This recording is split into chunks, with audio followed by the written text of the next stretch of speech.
So this video is going to be about my takeaways on my interview with Morenike Ayo-Vaughan. So let's get right into it.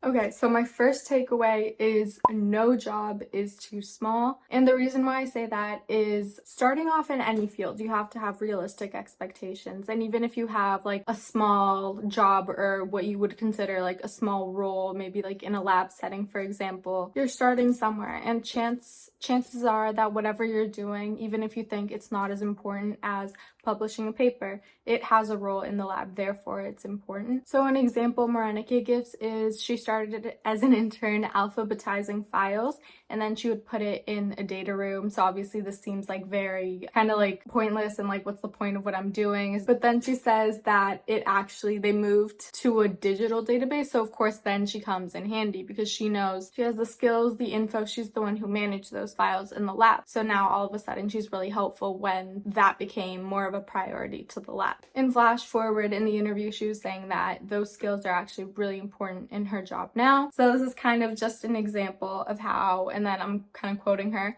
I got in the field without even being in the field. So it's, again, no job is too small. Like any small thing that you're doing, like make sure to actually pay attention and learn from it, and you never know like when you're gonna need those skills or what you're gonna learn from something. Okay, so takeaway number 2 is exceed at anything you do and make sure to go above and beyond in any little task. And I say this because Morenike, for example, in her interview said that she was an intern kind of like noting down food preferences and kind of like catering for events and for her company, and she got so good at that. She just knew like the orders, she knew the best places, she just went above and beyond, and she did so well that the HR actually said put associate on your resume, because they called her up to organize a super big event because they trusted her and they knew that she was really good at it and she can handle it, again because she went above and beyond with this task, which might not seem like that big in this context, but she went above and beyond.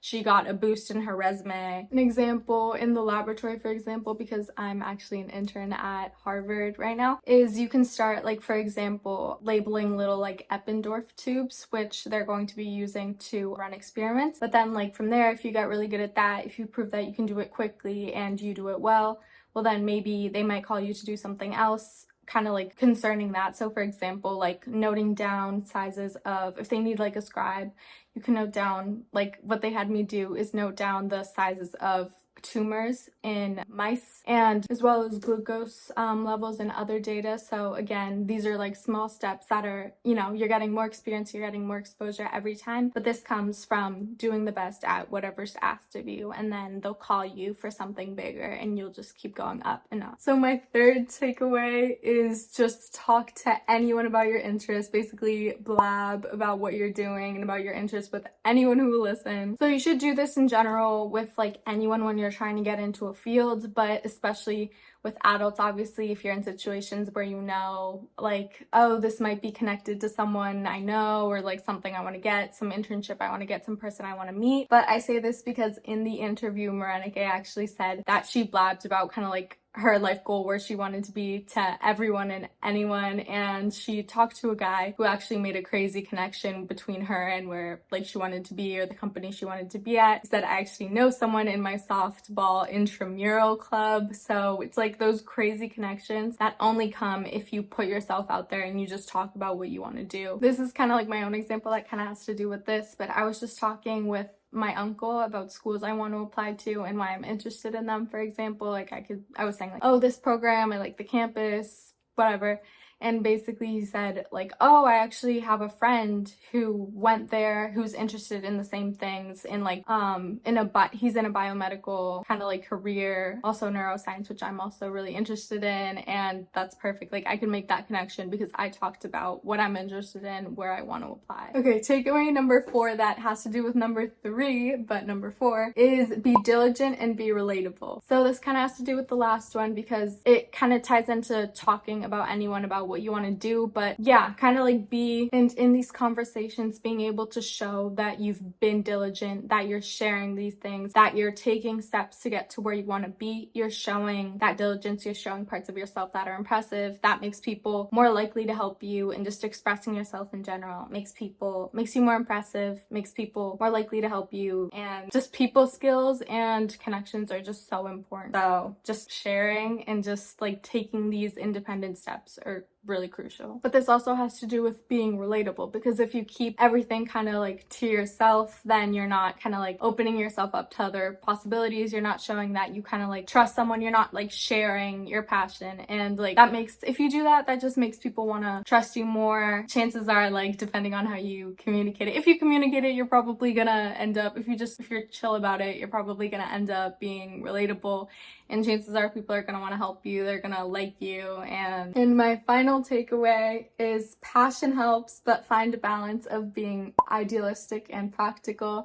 And I actually say this because I asked Morenike on the interview, like, did passion drive you to where you are today? And I thought she was gonna say yes, but she did not. And she said, she was really honest, which is great. She was like, no, actually it was really practical, especially in the beginning. I thought I would have the skills for this and ... And basically this is really like important to keep in mind, because I might say, and like people might think, like, obviously you're gonna do better and you're going to be more motivated if you're doing something you really, really, really love. And obviously that's true, but like chances are you don't know what you really, really, really want to do, and you only do that by experiencing things, putting yourself in situations that you think you might be good at or you might succeed in, and then like going from there. But you have to put yourself out there. And so Morenike kind of talks about that. She started in biochem. She started there, and then she talked to people. She realized just being in that environment, she wouldn't be a good fit. Then she switched to public health. But if she hadn't taken that step with biochem, she wouldn't have gotten to a place where she's happy today. So again, that's kind of like, I guess, being practical and not too idealistic, in the sense that you just start and you kind of go with the flow. You see what you like, you see